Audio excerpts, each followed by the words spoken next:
Retret kepala daerah yang bertujuan untuk menyelaraskan visi serta memperkuat koordinasi dimulai pada hari ini di Akademi Militer Magelang. Retret ini berjalan di tengah instruksi dari Ketua Umum PDI Perjuangan Megawati Soekarno Putri kepada para kepala daerah PDIP untuk menunda kehadiran dalam agenda hari ini. Instruksi ini turun kemarin malam pasca Sekjen PDIP Hasto Kristianto ditahan oleh KPK. Untuk membahas situasi ini lebih mendalam, kita telah bergabung bersama Adi Praitno, Direktur Eksekutif Parameter Politik Indonesia, dan sebagai informasi juga pemirsa bahwa sejak pagi tadi kami telah berusaha menghubungi Wakil Menteri Dalam Negeri Bima Arya Sugiarto untuk bergabung dalam diskusi kali ini. Namun hingga diskusi ini berlangsung kami belum mendapatkan konfirmasi. Saya akan langsung sapa Mas Adi. Selamat sore, terima kasih atas waktunya. Selamat sore Ayu. Oke, Mas Adi, jadi bagaimana nih Anda menganalisa situasi ini? Sebenarnya strategi dan juga pesan politik apa yang hendak disampaikan oleh Megawati Soekarno Putri? Ya, saya kira ini sebagai salah satu bentuk ekspresi dari kemarahan PDIP setelah Hasto ditahan oleh KPK. Sepertinya PDIP itu masih meyakini bahwa persoalan Hasto itu bukan persoalan hukum, tapi lebih kentara persoalan politik. Makanya tidak mengherankan setelah Hasto ditahan oleh KPK, narasi-narasi yang dikembangkan adalah narasi-narasi politik bahwa Hasto itu memang sejak lama sudah ditarget dan selalu dikaitkan dengan sikap politiknya yang selalu kritis, terutama kepada Presiden sebelum Prabowo Subianto. Jadi bagi saya ini adalah semacam kemarahan politik ya. Itu yang pertama. Yang kedua tentu ini akan memperburuk ya bagaimana hubungan politik PDIP khususnya dengan mantan presiden sebelum Pak Prabowo Subianto yaitu Pak Jokowi, dan termasuk juga dengan Pak Prabowo Subianto, karena kalau mau jujur sebenarnya ketika retret itu kemudian diboykot di mana gubernur, bupati dan wali kota yang menjadi kader PDIP itu tidak bisa hadir, kan secara tidak langsung kan ini memperburuk bagaimana komunikasi politik ya antara Gerindra dan PDIP. Padahal kita dengar beberapa waktu yang lalu bahwa kedua partai ini sedang baik-baik saja. Dua tokoh ini juga memiliki hubungan yang cukup baik, memiliki riwayat persahabatan yang cukup baik. Itu artinya apa? Mestinya sekalipun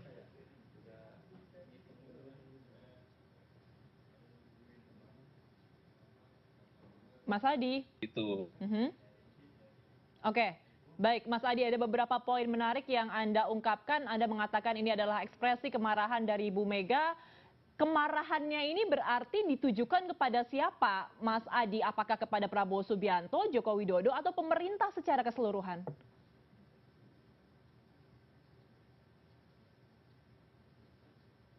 Mas Adi, misalnya, ya halo, halo ya, Mbak, halo, ya, suara saya kedengaran kan? terdengar Mas, silahkan dilanjutkan.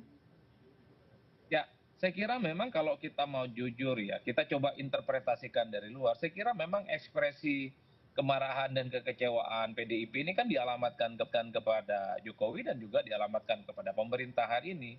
Pemerintah hari ini ya tentu adalah Pak Prabowo Subianto. Satu misalnya ketika Hasto itu ditahan langsung menyatakan bahwa keluarga Pak Jokowi juga harus diperiksa. Itu kan adalah statement politik yang secara terbuka disampaikan. Nah yang kedua, ketika ada boykot soal retret, ini kan pesan politiknya kepada pemerintah hari ini. Artinya apa? Kalau PDIP memang baik-baik saja dengan pemerintah hari ini, baik-baik saja dengan penguasa hari ini, mestinya tidak perlu meminta kepada seluruh kepala daerahnya untuk menunda mereka itu ikut retret. Ini yang saya kira memang eskalasi hubungan ketiga tokoh ini semakin rumit. Dulu memang ada kesan bahwa misalnya Megawati itu sangat berjarak betul dengan Jokowi, tapi per hari ini ketika ada retret, tentu publik mulai melihat, mulai ada tanda-tanda bagaimana ini bisa menjadi persoalan yang cukup rumit juga antara hubungan PDIP dengan Gerindra, karena apapun judulnya, Prabowo itu adalah presiden, ketua umum Gerindra, dan pada saat yang bersamaan yang memboikot retret itu adalah PDIP dan ketua umumnya adalah Megawati Soekarno Putri. Jadi rumit hubungannya ini sebenarnya, Ayu. Oke, dengan rumitnya hubungan ini, Mas Adi, apakah Anda melihat tindakan dari Bu Mega ini seperti membakar jembatan antara PDIP dan juga pemerintah? Karena kita mengetahui ya kemarin sempat mesra hubungan antara Bu Mega dan juga Pak Prabowo. Bagaimana Anda melihat ini bakar jembatan tidak? Bahasamu sangat eksplisit sekali, membakar jembatan. Jadi kalau mau jujur, kalau saya sih mengatakan ini sudah mulai kelihatan gelap gulita. Hmm. Soal bagaimana rencana pertemuan antara kedua tokoh ini kan sejak lama sebenarnya begitu banyak momentum-momentum yang sudah dilewati bagaimana mempertemukan antara Pak Prabowo dengan Megawati, tapi momen itu selalu lewat. Nah Hmm. ini yang saya kira memang dengan adanya boykot yang dilakukan oleh PDIP, di mana kepala daerah mereka itu haram untuk ikut retreat di Magelang, ya tentu akan memperburuk bagaimana komunikasi politik di antara kedua tokoh ini. Ini tentu sikap yang menurut saya cukup ekstrim ya. Jarang-jarang misalnya PDIP itu Megawati meminta kepada kadernya untuk tidak ikut arahan ya dan kegiatan yang dilakukan oleh pemerintah.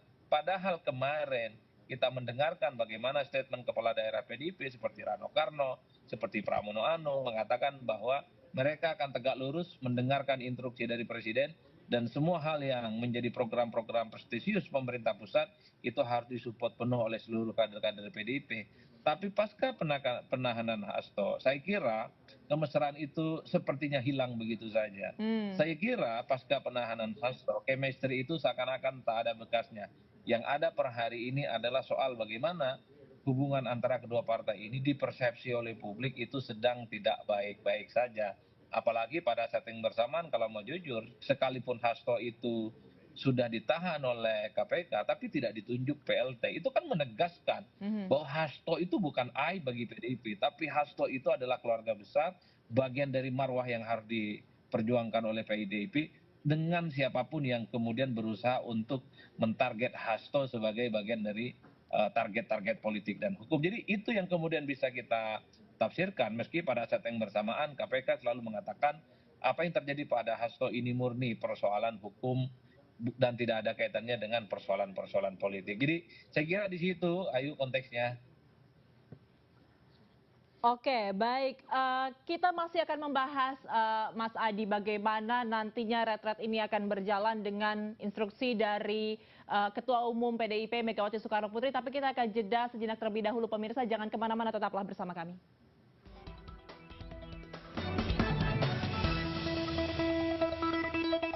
Terima kasih Anda masih bersama kami dan kita akan melanjutkan diskusi. Sebelumnya sudah bergabung bersama kami Wakil Menteri Dalam Negeri Bima Arya Sugiarto dan juga masih bersama kami untuk melanjutkan diskusi Direktur Eksekutif Parameter Politik Indonesia Mas Adi Praitno. Saya ingin sapa Kang Bima terlebih dahulu. Kang Bima, terima kasih banyak atas waktunya menyempatkan diri di tengah-tengah kesibukan hari ini.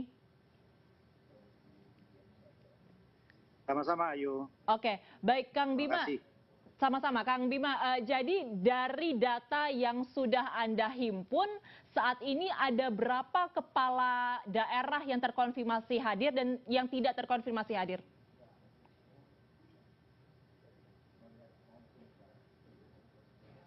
Tercatat dari 503 kepala daerah yang seharusnya hadir, ini sudah hadir di sini ini 450 kepala daerah.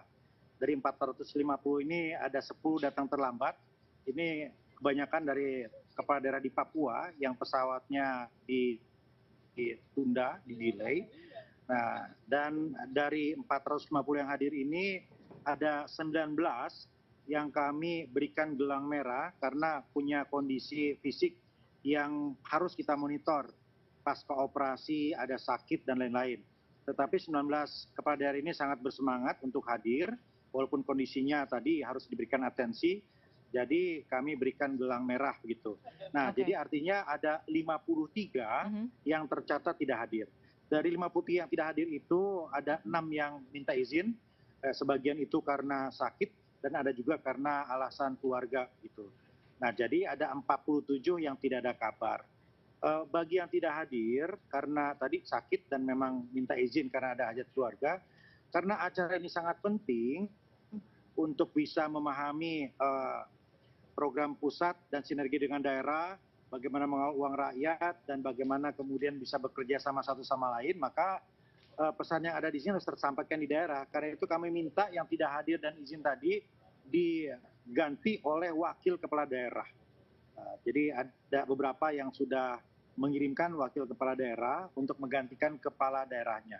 Dan saat ini ada 47 yang tidak ada kabar tadi, mungkin saja datang sore ini atau nanti malam, kami masih tunggu. Namun apabila memang kemudian kepala daerah ini tidak juga hadir sampai besok, ya tentu kami akan meminta kejelasan. Apabila tidak hadir secara permanen, kami akan meminta untuk mengirimkan wakilnya sehingga tetap hal-hal yang penting ada di sini bisa tersampaikan ke daerahnya masing-masing. Ayu. Oke, Kang Bima, jadi ini kan retret hari pertama terlaksana di tengah instruksi dari Ketum PDIP untuk menunda kadernya datang ke sana. Dari data yang tadi Anda paparkan ada 47, kalau saya tidak salah tadi yang tidak bisa hadir saat ini. Apakah dari 47 itu kebanyakan adalah kader PDIP atau seperti apa komposisinya?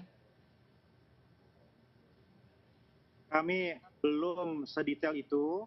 Tadi kami rekap secara cepat saja angka-angkanya, ya. Tapi artinya apapun latar belakangnya, apapun kondisinya, kami hanya minta kejelasan apakah hadir atau tidak.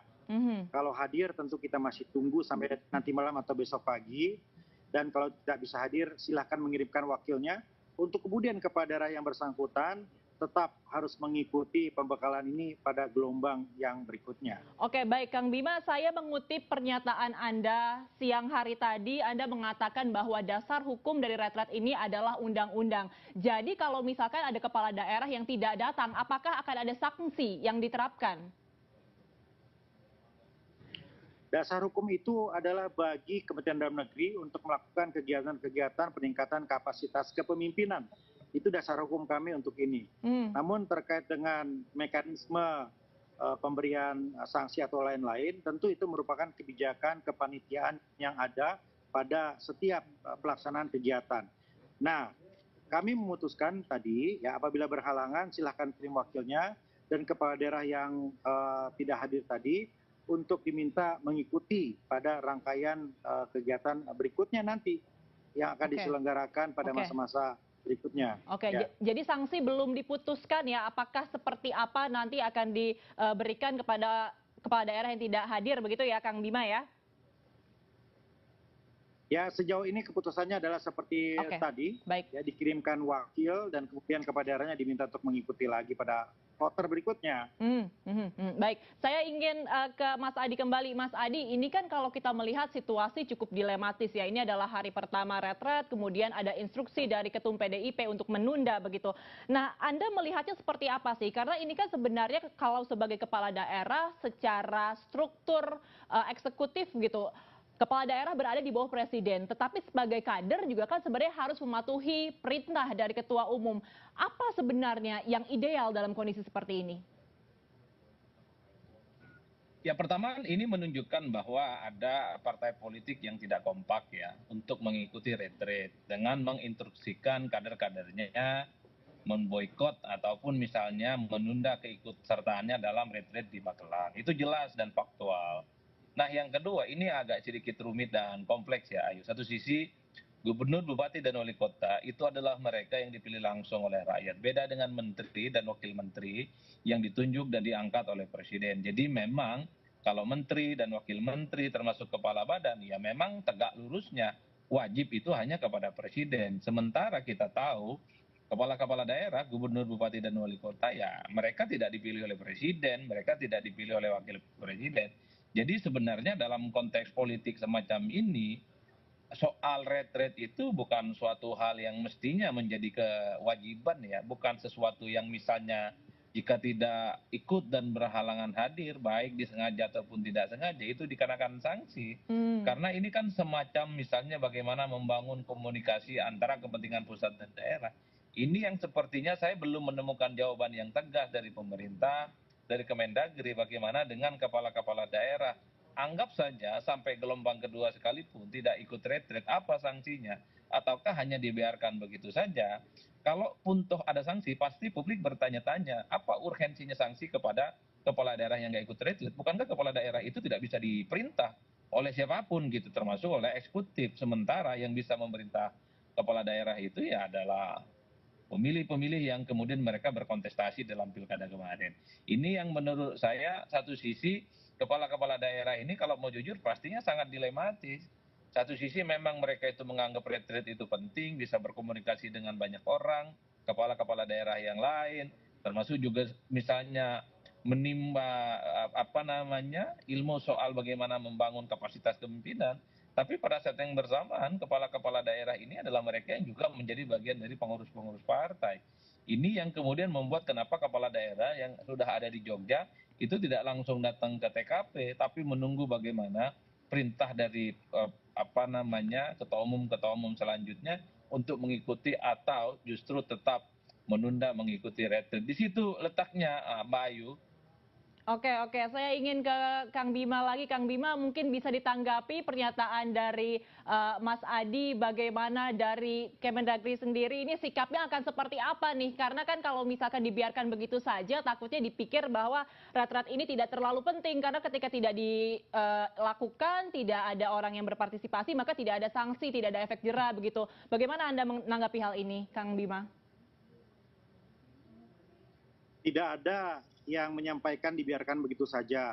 Kalau tadi menyimak apa yang saya sampaikan, Mas Adi, Ayu, itu jelas sekali bahwa kegiatan ini sangat penting. Satu, untuk memahami tugas pokok kepala daerah. Kedua, untuk sinkronisasi program pusat dan daerah. Ketiga, untuk mengawal ribuan triliun uang rakyat, ada 3.600 APBN, ada 1.300 APBD. Yang berikutnya adalah untuk membangun chemistry supaya saling kenal, supaya ada ikatan emosional, tidak saja antara kepala daerah dan pemerintah pusat, tapi sesama kepala daerah. Jadi manfaatnya adalah untuk daerah, manfaatnya adalah untuk rakyat. Dan kami ingin agar rakyat di daerah, kota, kabupaten, provinsi, ini juga merasakan ya bagaimana kegiatan Magelang ini memberikan dampak bagi berjalannya roda pemerintahan yang efektif. Nah, karena itu kita pastikan tadi, kita pastikan datang atau tidak. Kalau pasti tidak akan datang, oke. Apapun alasannya, kirimkan dulu wakilnya. Wakil akan menggantikan di sini, sehingga terjadi transfer of knowledge-nya tadi, begitu ya. Dan nanti kepala daerah pun yang tidak hadir saat ini, ya kita harapkan akan ikut gelombang berikutnya. Karena ada kepala daerah yang sekarang ini absen, karena ada rangkaian pernikahan anaknya yang hampir 1 minggu. Kita sangat paham alasan kemanusiaan. Dan yang bersangkutan sangat bersedia untuk mengikuti kloter berikutnya, gitu. Oke. Jadi ya seperti itu kebijakannya. Jadi jelas sekali, clear sekali, nggak ada yang nggak jelas di sini. Baik.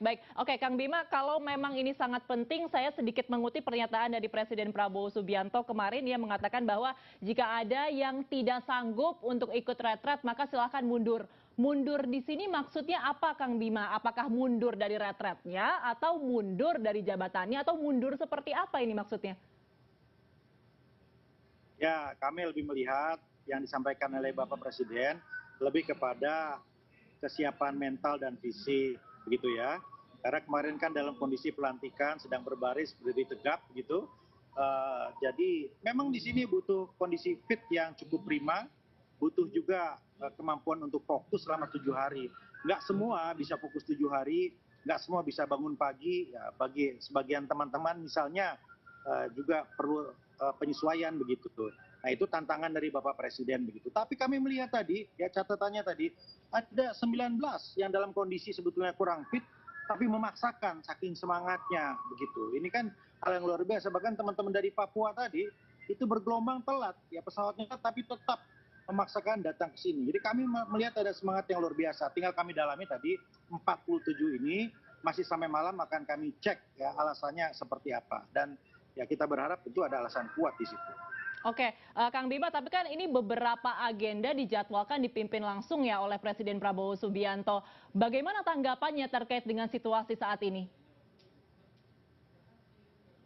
Ya, Presiden dijadwalkan akan hadir di sini di ujung masa-masa retreat ini.